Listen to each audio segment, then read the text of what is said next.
Masuk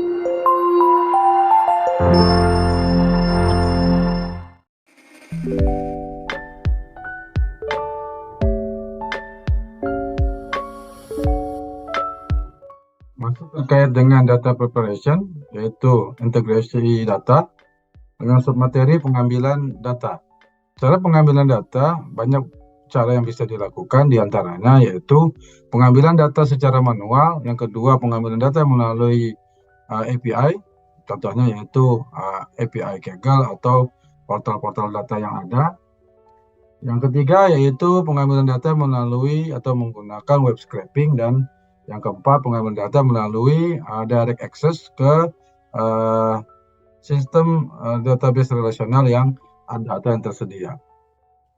Pengambilan data tahapannya sederhana saja, ada 3 tahapan. Yang pertama, cari data yang berada di sumber data. Yang kedua, lakukan unduh atau penyalinan data ke mesin lokal. Dan ketiga yaitu memuat atau meloading data ke pengolah data. Misal, diantaranya yaitu menggunakan Jupyter Notebook. Berikut ini adalah cara bagaimana mengambil data secara manual dari platform atau web Kaggle. Dalam hal ini kita akan mengakses data, misalkan dataset yaitu Gold Dataset Top 5 European Leagues dari sumber Kaggle. Dengan mengunjungi website kaggle.com, Anda biasanya diminta untuk membuat akun untuk proses login. Yang ketiga, lakukan pencarian dataset yang dimaksud, gitu ya, dan klik dataset tersebut. Ya, ini adalah dataset yang kita akan coba praktikkan. Di sini ada beberapa data pada bagian Data Explorer, ya, ada dataset, ya. Di halaman Data Explorer ini pilih atau sorot atau klik, ya, data yang akan kita lakukan unduh, yaitu misal EPL strip goal scorer 2020 sampai 2021, formatnya CSV, dan melakukan pengunduhan atau pendownloadan data dengan mengklik icon download pada pojok kanan atas, ya, yang kita akan simpan pada local drive kita. Atau pengambilan data melalui API atau Application Programming Interface. API ini disediakan oleh banyak layanan, diantaranya Kaggle juga menyediakan. API token atau key mungkin diperlukan untuk dapat mengakses data melalui API. Proses pembuatan token API jika diperlukan dirinci di dokumentasi masing-masing layanan. Tahapannya secara umum, ya, buat API token di situs layanan atau data services. Yang kemudian akses layanan data dengan API call, cari dataset yang akan kita tarik, ya, melalui API, dan proses loading dataset ke modul pengolahan data yang kita gunakan. Apabila kita menggunakan misal Jupyter Notebooks pada folder kerja kita, ya, kita tetap mengambil data dari Kaggle namun melalui API. Kita buka lembar kerja Jupyter Notebook kita lakukan install Kaggle Library, misal dengan menggunakan perintah pip, gitu, dengan menuliskan pada slide berikut ini, yaitu tanda seru pip install Kaggle. Selanjutnya mengambil data dengan API dari Kaggle. Bagian yang kedua, login ke dalam Kaggle. Tadi kita sudah melakukan login, ya, dengan membuat akun dulu pertama-tama. Kemudian klik your profile untuk buka halaman profil Anda. Pada halaman profil yang ada, klik tabulasi account, geser ke bawah sedikit, gitu ya. Ini account, gitu ya. Geser ke bawah sedikit dan akan ditemukan tombol create new API token. Sini pada lingkaran merah ini. Kemudian klik create new API token. Jika tombol tersebut tidak fungsional, klik expire API token, ya. Lebih dahulu browser akan mengunduh file kaggle.json ke folder unduhan atau di lokal drive kita. Kaggle API secara default mengasumsikan bahwa file Kaggle.json tersebut berada di dalam folder, ya. Defaultnya adalah _garing.kaggle, ya, garing main baik dari Linux atau di Mac. Tapi kalau untuk yang basisnya OS Windows, yaitu si user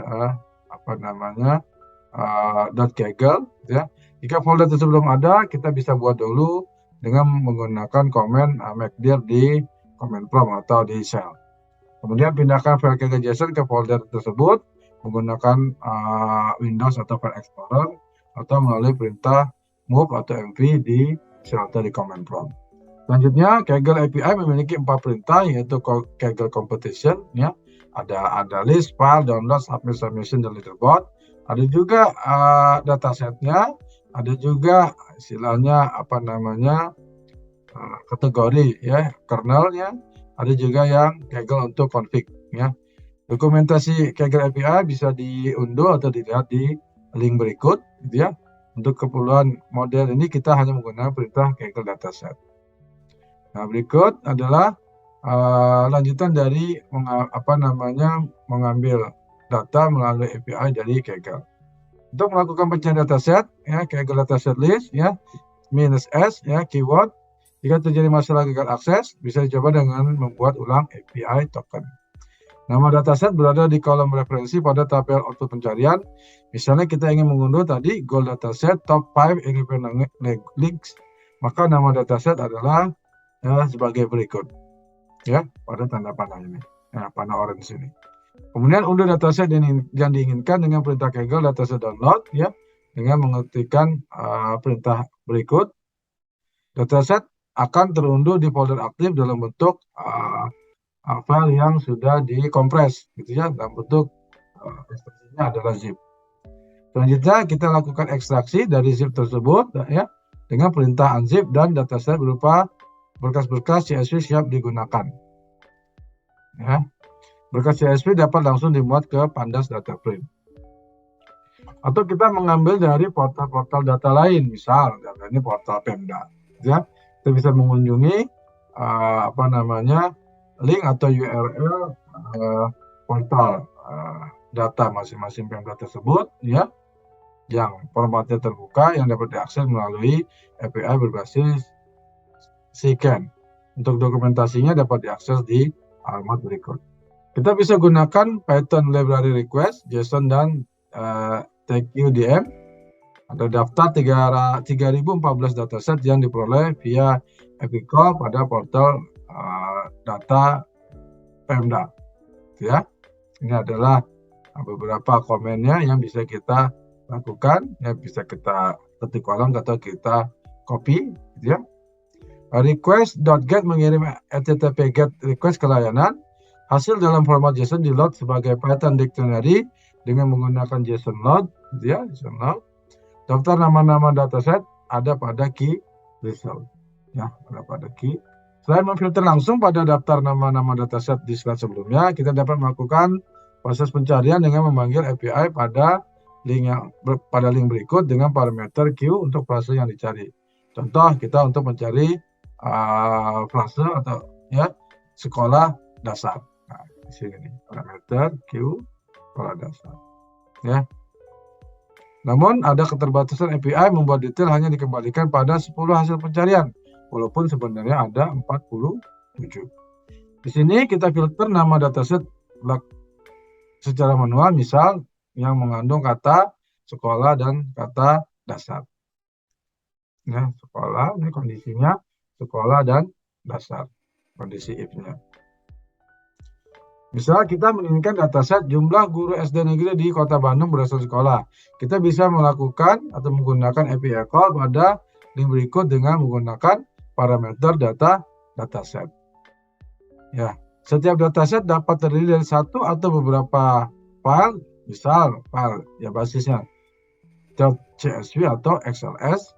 Info ini disimpan pada key resources yang berupa daftar pattern atau pattern list. Dalam hal ini kebetulan, ya, dataset hanya memiliki satu berkas saja.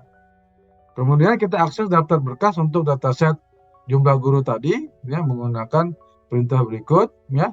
Kita unduh berkas-berkas dengan URL di atas.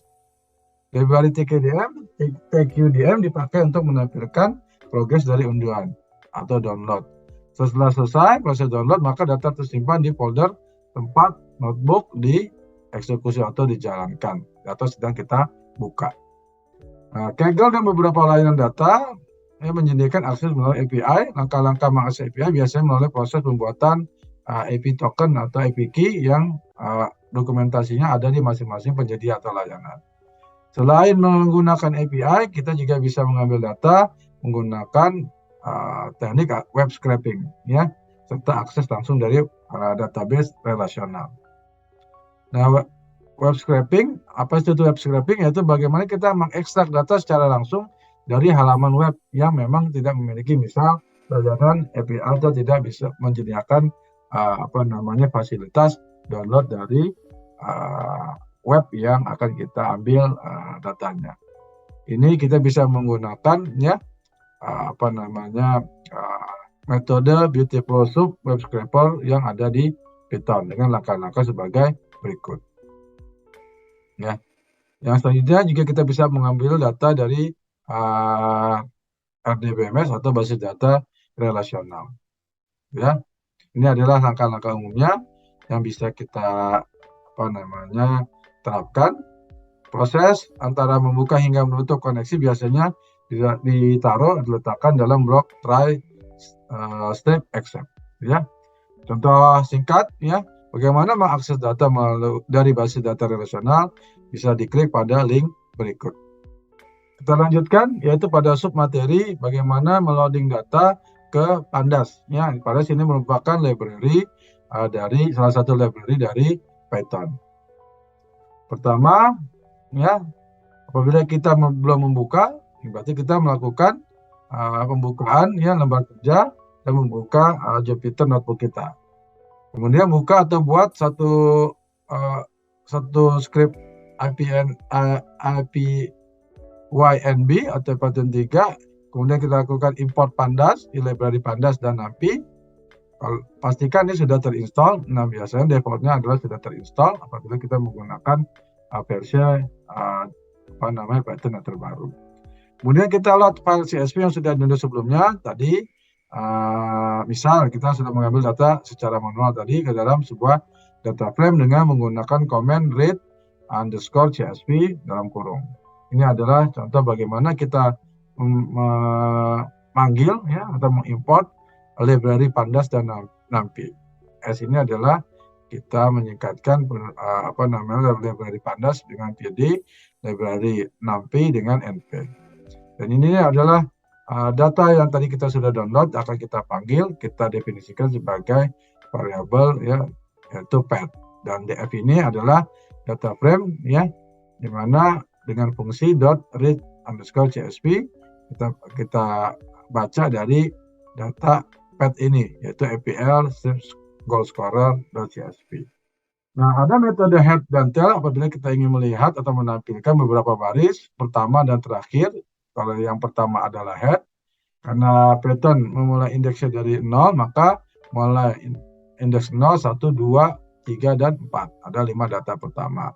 Ya, kalau kita mau lebih spesifik 3 saja, maka yang ditampilkan hanya 3, yaitu indeks 0, 1, dan 2. Kalau defaultnya adalah 5. Kalau untuk tail, kita tuliskan saja df.tail, ini akan memunculkan 5 terbawah, gitu ya.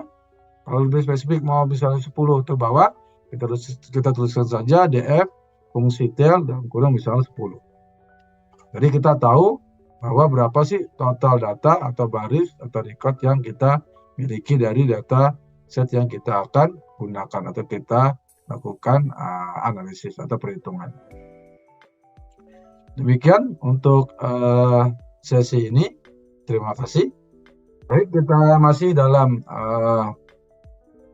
pertemuan yang kelima, yaitu data preparation, integrasi data dengan submateri. Hal-hal apa saja sih yang perlu kita perhatikan pada saat kita menggunakan dataset lebih dari satu sumber. Nah, sumber-sumber data bisa kita kategorikan berdasarkan tipikalnya atau tipenya, yaitu dari internal, sumber internal, atau sumber eksternal. Sumber internal diantaranya basisnya adalah spreadsheet atau database yang bisa kita query melalui SQL, atau dokumen teks atau dokumen multimedia seperti audio, video. Atau yang berasal dari sumber eksternal, yaitu Open Data Repository, atau halaman web domain publik. Nah, ini adalah sumber-sumber data online yang bisa kita ambil misalnya untuk melakukan percobaan atau pembelajaran. Ya, tadi Kaggle ya, ini salah satu yang saat ini mungkin banyak digunakan. Ya, ada juga yang dari pemerintahan dalam negeri atau dari lembaga-lembaga luar di luar negeri. Nah, susunan data yang kita lihat dalam bentuk tabling gitu ya, ada namanya butir data atau datum ya, merupakan satuan data terkecil. Ini datum 164 Audi, Gas, Alfa Romeo ya, tanda tanya ini merupakan datum. Sedangkan data adalah kumpulan dari datum-datum tersebut yang membawa satu kesatuan makna yang mendeskripsikan satu objek tertentu. Sedangkan dataset adalah kumpulan dari data-data tersebut. Jadi yang paling kecil unsurnya adalah butir data, membesar lagi menjadi data dan dikumpulkan dalam himpunan data ya, atau dataset, dan metadata adalah data yang menjelaskan data yang lain. Nah, tipe data berdasarkan susunannya ya, ada ya terstruktur maupun yang tidak terstruktur. Masing-masing memiliki ciri khas atau karakteristik tersendiri. Untuk data terstruktur misalnya adalah data tabular, data berorientasi objek, dan data time series. Untuk yang tidak terstruktur ya, atau unstructured, biasanya teks dalam suatu dokumen apapun ya, atau data audio maupun data video. Ada juga yang mengkategorikan jenis-jenis data, yaitu data yang semi terstruktur ya, yang tidak mengikuti model struktur tabular yang seperti pada basis data relasional, namun tetap mengandung tagging atau penanda gitu ya, yang dapat memisahkan elemen-elemen semantik pada data serta mengatur hierarki antar butir-butir datanya atau datum. Nah, ini adalah ciri khas atau karakteristik dari atau perbedaan data terstruktur maupun data yang tidak terstruktur ya. Terstruktur biasanya disajikan dalam bentuk row, tapi unstructured agak sulit untuk ditampilkan dalam bentuk baris dan kolom atau database relasional ya. Dan beberapa ciri-ciri lainnya, di mana kebanyakan bahwa data yang ada sekarang adalah tipikal datanya yang tidak struktur, sekitar 80% dari data yang ada menurut penelitian Gartner ya.